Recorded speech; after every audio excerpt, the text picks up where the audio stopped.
Science. We will continue with the lesson Sun, Moon, and the Earth. Previously, we had studied about the solar system, the Sun, the Moon, and the Earth.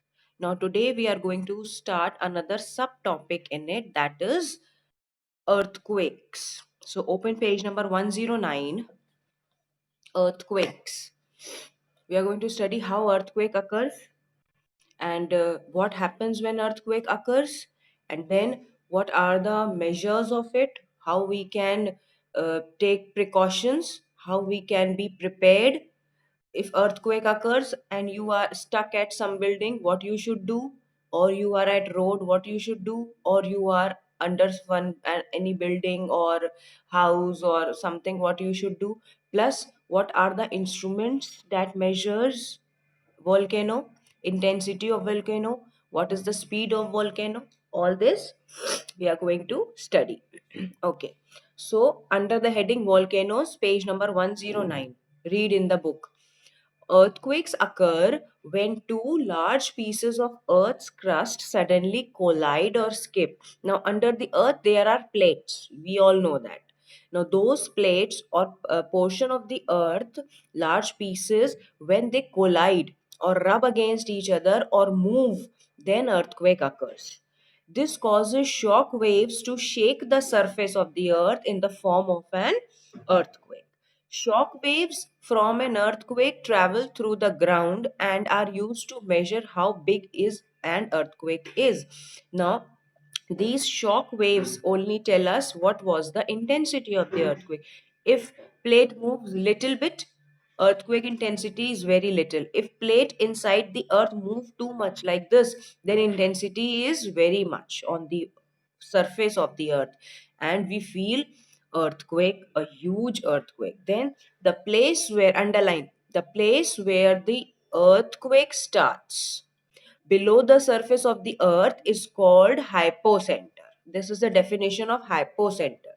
Underline it. Keep underlining. The place directly above this on the surface is called the epicenter. So the place where volcano starts, that place is called hypocenter, and the place just above it is the epicenter. The earthquake will be the strongest at this point on the surface.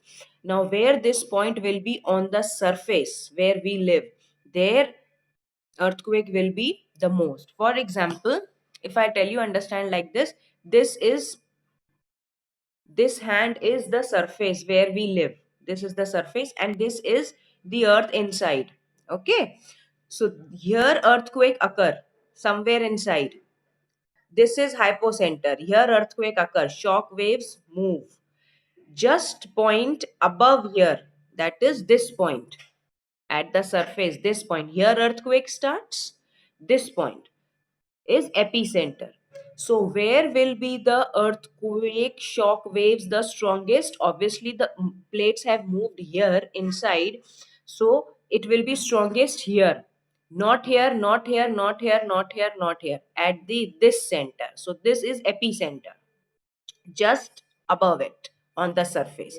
So the people who will be living here, the buildings who will be here, the plants and trees who will be here, the road with who that will be here, all this will be affected the most because this is the epicenter. So epicenter is the place just above hypocenter. Hypocenter is the place where it starts, and epicenter is the place just above it on the surface. So when earthquake starts, the most affected part is the epicenter. Are you got it? So that's why we say in Delhi, intensity of this much earthquake has come. So whole India doesn't move. Few parts move. Why? Because of the intensity. Here hypocenter, this portion only will be affected. If you are living here, you will not be affected. If you are living here, you will be affected.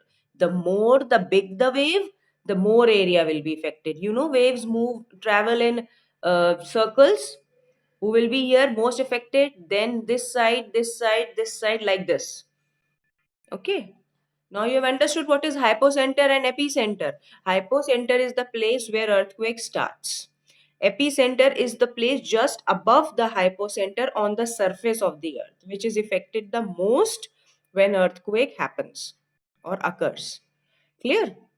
Then next, the earthquake will be the strongest at this point. Strong earthquakes can cause great damages on the surface of the earth. The value of 1 or 2 on Richter scale indicates a quake of low intensity, but the value of 6 to 8. Sometimes we come to know the earthquake of 7.2 came, 6.5 came, and so intensity between 6 to 8. If earthquake has come with the intensity between 6 to 8, it is called strong earthquake, like 6.5, 6.9, 7.2, 7.5. You remember in 2014 or 15 in Lucknow, earthquake came, everybody were out of their houses. You all must have remember. 5 years back, abhi yahan Lucknow mein everybody were out of their houses, and it happened suddenly, and people were standing in the parks and all, nobody was there in the house. So the intensity was 7.5. The intensity was 7.5, which was too much. So the intensity between 6 to 8 is strong earthquake. Yes, earthquakes often cause destruction of property. Now, what earthquake causes? It will not give you flowers, obviously. Earthquake will come and not going to give you flowers. Okay, I have come, take flower, Ejaz and Hania. Ritisha, this is not going to happen. Na? What is the work of earthquake? Earthquake will come and destroy everything. So, earthquake often causes destruction of property, buildings fall, trees fall, people die, they get buried in the buildings, then loss of human lives and damage to vegetation. Buildings collapses or developed cracks. Sometimes landslides also occur. Landslides are the breaking of the mountains, the pieces of mountains and movement of the earth like this.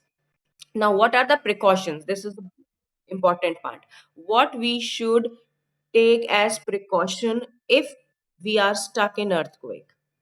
First, we should drop down and take cover under a desk or a table and hold on during an earthquake. We should not move and run from one place to another.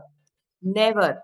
If you are at any place and there is any table, you just go under it, cover your head and hold it and stay at one place in the corner, not at the middle of the room, in the corner of the room. Then stay indoors until the shaking stops and you are sure it is safe to exist. Wherever you are, stay there. If it is possible to run out of the house, then you can run.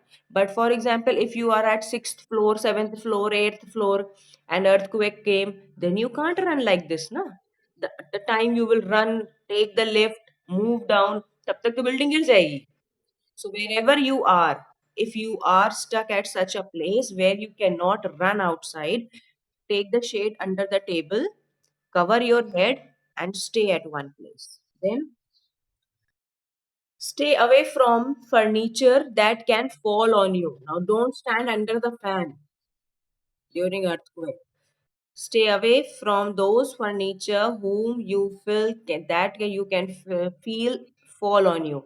Means don't stand in front of almirah, don't stand under the fan, don't stand any of such big gadget that you feel can harm you.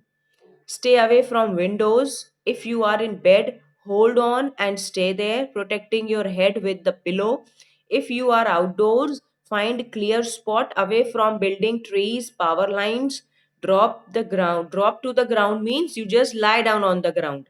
If in a car, slow down and drive to a clear place. Now, if you are at road or if you are on road, then it is very easy. You just stay somewhere where the place is clear. Do not stand near the building, do not stand under the tree, do not stand near some power line or building. You should stand at some place where there is nothing around you. No building, no trees, no wires of power line, because that can fall on you. So And if you are in the car, stop driving the car or drive very slowly and go to the place which is safe, because sometimes what happens, cracks on the road also occurs, and sometimes the cracks are so big that car can stuck in it. So take car to a safer place and stay. Do not drive fast during it. So earthquake is clear. Now come to tsunamis, another destructive measure. This that causes destruction to property, that causes destruction to human lives, is tsunami. Tsunami also must be knowing. Tsunami is the earthquake that occurs in the ocean and sea. Land earthquake is normal earthquake, and the earthquake which occurs in water is called tsunami, because of which the earthquake occurs, the plate moves inside the ocean or sea. So when it moves, the water also moves. And when there is so much of water in the ocean and sea, so water start moving. And when water moves, it has so much of intensity in it that it comes out of the ocean, it comes out to the cities, to the places where human beings live, with too much intensity, too strong and high waves. Most of you must have gone near the ocean and to the seashore. You must have seen how waves come. No, so they are very low intensity because water is not moving. There is no movement inside the ocean. But sometimes when earthquake occur inside the ocean, the plate move gallons and gallons, quintals and tons of gallons of water move together, and when it moves together, it comes out of it with high intensity, with strong and long and big waves. Sometimes the waves are so big, the water waves are so big till the height of your room, this room terrace ceiling. Look at the ceiling above, it is so high. Yes, you are sitting in the room and the ceiling is so high. The waves are sometimes so high. So they move with strong intensity. And water has lots of that destructive power. When water, gallons of water falls from one place or move from one place, it destroys everything, whatever comes into its way. So now we are going to study about tsunami. Earthquakes, landslides, volcanic eruptions under the sea can cause massive tidal waves in seas or oceans. These massive tidal waves are called tsunami. Underline the definition of tsunami. Start from earthquake till tsunami. This is definition of tsunami. Earthquake, landslides, or volcanic eruptions under the sea can cause massive tidal waves in oceans and seas. These massive tidal waves are called tsunamis. They can move hundreds of miles per hour. Now see the speed. 100 of miles per hour in the ocean and crash into the land with waves of 100 feet. Now, even more than the height of your room, height of your building, 100 feet. Human average man is 6 feet. What is the height of the humans, your fathers and man? Average normal height 6 feet. Yes. Now imagine water waves coming height of 100 feet. Where you will go? Obviously you're going to drown it in it. डूब जाएंगे, बह जाएंगे बिल्कुल उसके साथ. So 100 feet height and intensity is too much. So it can come with the waves as high as 100 feet or more. The waves travel outward in all the directions from the area where the tsunami originates. As the wave approaches the shore, it gains height. There may be more than one wave, and the succeeding may be larger than one before. So, as earthquakes are dangerous, similarly, tsunamis are also equally dangerous. Another thing that we are going to study is volcanoes. Do one thing, I am stopping here. Today, you read earthquakes and tsunami. Okay? Today's work is earthquake and tsunami. Exercises we have done, all the exercises? All exercises we have done. All right, all right, all right. Then, okay, then I'm going to give you quick short answers, three short answers today. Who is laughing? I'm going to give you three short answers today. You have to do those three question answers in your fair copies. Okay. So your homework is to read about tsunami and earthquake, and I'm going to give you three short question answers today to write.